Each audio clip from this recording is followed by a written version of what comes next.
Welcome to day 114 of our one-year Bible reading plan. Today we'll read 2 Kings chapters 17 through 18.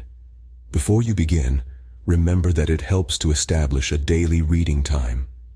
Begin with a short prayer, asking the Holy Spirit for wisdom and understanding. Always read for understanding and to hear from God, not just to finish today's reading. Please like, subscribe, and share this video to bless someone else. Now, let's begin. 2 Kings chapter 17, verse 1. In the 12th year of Ahaz king of Judah, Hoshea son of Elah became king of Israel in Samaria, and he reigned 9 years. He did evil in the eyes of the Lord, but not like the kings of Israel who preceded him. Shalmaneser king of Assyria came up to attack Hoshea, who had been Shalmaneser's vassal and had paid him tribute. But the king of Assyria discovered that Hoshea was a traitor, for he had sent envoys to So king of Egypt, and he no longer paid tribute to the king of Assyria, as he had done year by year. Therefore Shalmaneser seized him and put him in prison. The king of Assyria invaded the entire land, marched against Samaria, and laid siege to it for 3 years. In the 9th year of Hoshea, the king of Assyria captured Samaria and deported the Israelites to Assyria. He settled them in Halah, in Gozan, on the Habor River, and in the towns of the Medes. All this took place because the Israelites had sinned against the Lord their God, who had brought them up out of Egypt from under the power of Pharaoh king of Egypt. They worshipped other gods and followed the practices of the nations the Lord had driven out before them, as well as the practices that the kings of Israel had introduced. The Israelites secretly did things against the Lord their God that were not right. From watchtower to fortified city they built themselves high places in all their towns. Verse 10. They set up sacred stones and Asherah poles on every high hill and under every spreading tree. At every high place they burned incense, as the nations whom the Lord had driven out before them had done. They did wicked things that aroused the Lord's anger. They worshipped idols, though the Lord had said, "You shall not do this."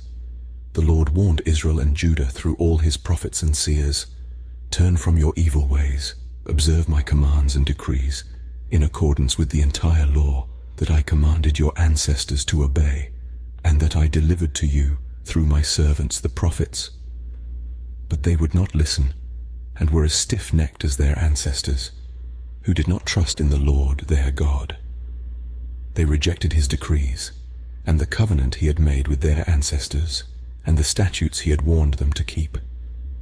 They followed worthless idols, and themselves became worthless. They imitated the nations around them, although the Lord had ordered them, "Do not do as they do." They forsook all the commands of the Lord their God, and made for themselves 2 idols cast in the shape of calves, and an Asherah pole. They bowed down to all the starry hosts, and they worshipped Baal. They sacrificed their sons and daughters in the fire. They practiced divination, and sought omens, and sold themselves to do evil in the eyes of the Lord, arousing his anger. So the Lord was very angry with Israel and removed them from his presence. Only the tribe of Judah was left, and even Judah did not keep the commands of the Lord their God. They followed the practices Israel had introduced. Verse 20. Therefore the Lord rejected all the people of Israel. He afflicted them and gave them into the hands of plunderers, until he thrust them from his presence. When he tore Israel away from the house of David, they made Jeroboam son of Nebat their king. Jeroboam enticed Israel away from following the Lord, and caused them to commit a great sin. The Israelites persisted in all the sins of Jeroboam, and did not turn away from them until the Lord removed them from his presence, as he had warned through all his servants the prophets. So the people of Israel were taken from their homeland into exile in Assyria, and they are still there. The king of Assyria brought people from Babylon, Cutha, Avva, Hamath, and Sepharvaim, and settled them in the towns of Samaria to replace the Israelites. They took over Samaria and lived in its towns. When they first lived there, they did not worship the Lord, so he sent lions among them, and they killed some of the people.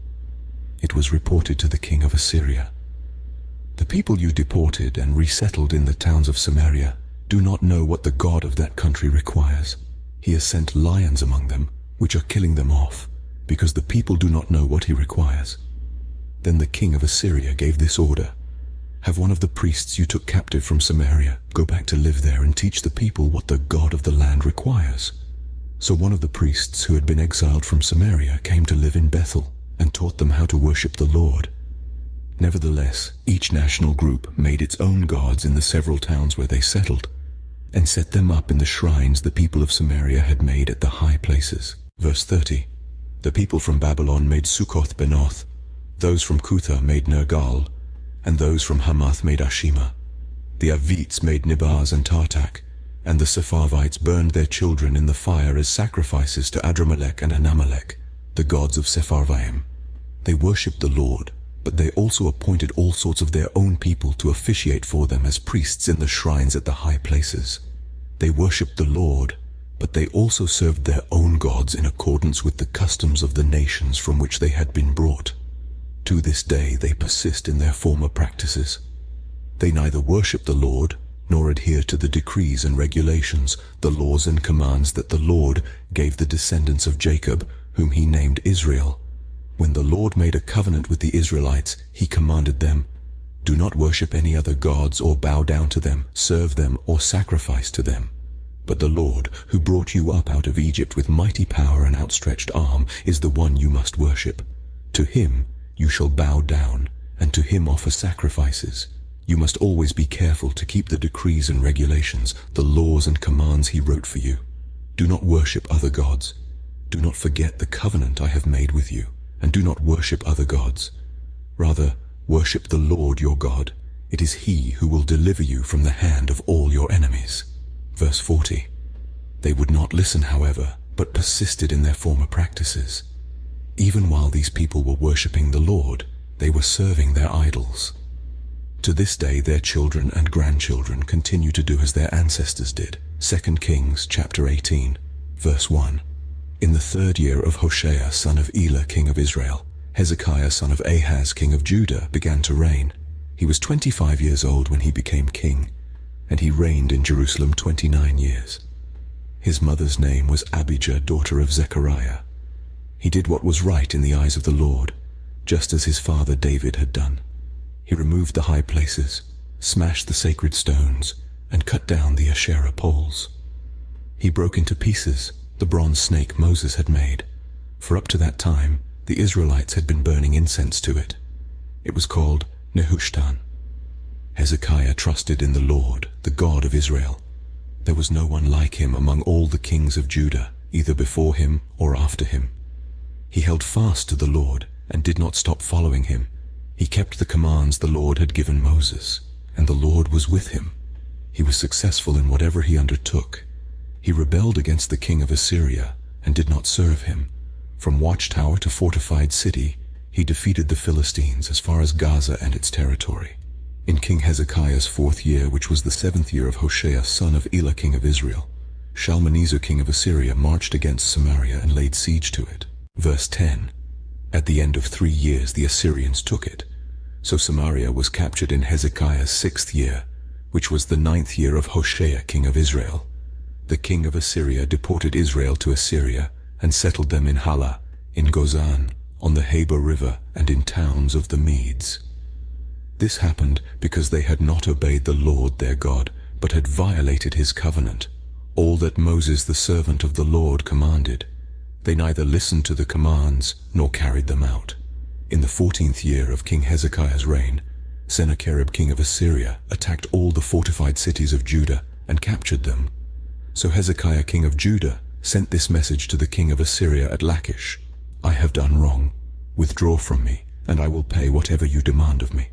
The king of Assyria exacted from Hezekiah king of Judah 300 talents of silver and 30 talents of gold. So Hezekiah gave him all the silver that was found in the temple of the Lord and in the treasuries of the royal palace. At this time, Hezekiah king of Judah stripped off the gold with which he had covered the doors and doorposts of the temple of the Lord and gave it to the king of Assyria. The king of Assyria sent his supreme commander, his chief officer and his field commander with a large army from Lachish to King Hezekiah at Jerusalem. They came up to Jerusalem and stopped at the aqueduct of the upper pool on the road to the washerman's field.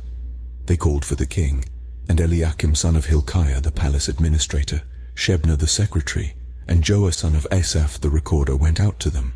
The field commander said to them, "Tell Hezekiah, this is what the great king, the king of Assyria, says. On what are you basing this confidence of yours?" Verse 20. "You say you have the counsel and the might for war, but you speak only empty words.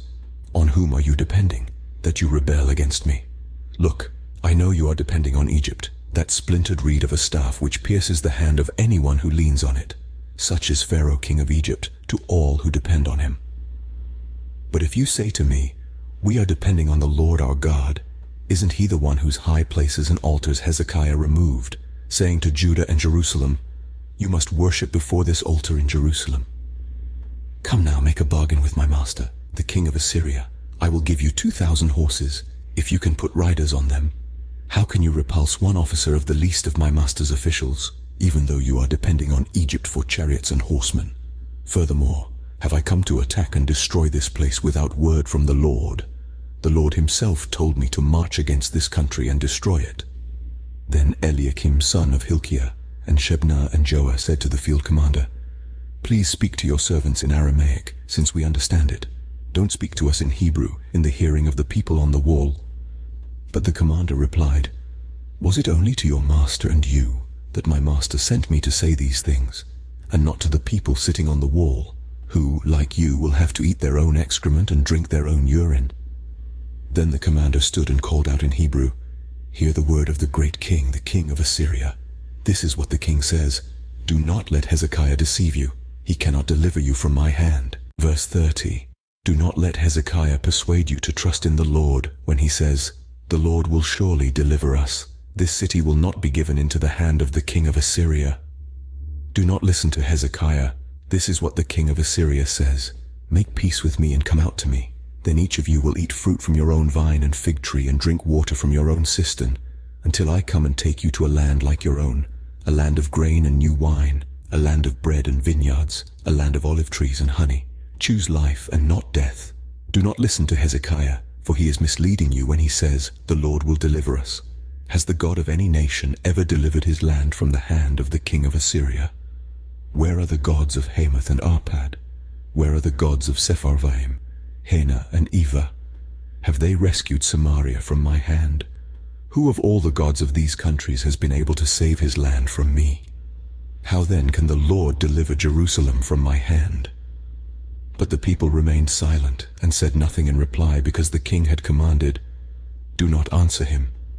Then Eliakim son of Hilkiah, the palace administrator, Shebna the secretary, and Joah son of Asaph the recorder went to Hezekiah with their clothes torn and told him what the field commander had said. This concludes 2 Kings chapters 17 through 18 for day 114. We hope you are enjoying these daily videos. Remember to check the description box for links and resources. Thank you for watching. Please like, share, and subscribe. Your support helps spread God's word to reach more people on YouTube. We'll see you in the next video for our day 115 reading.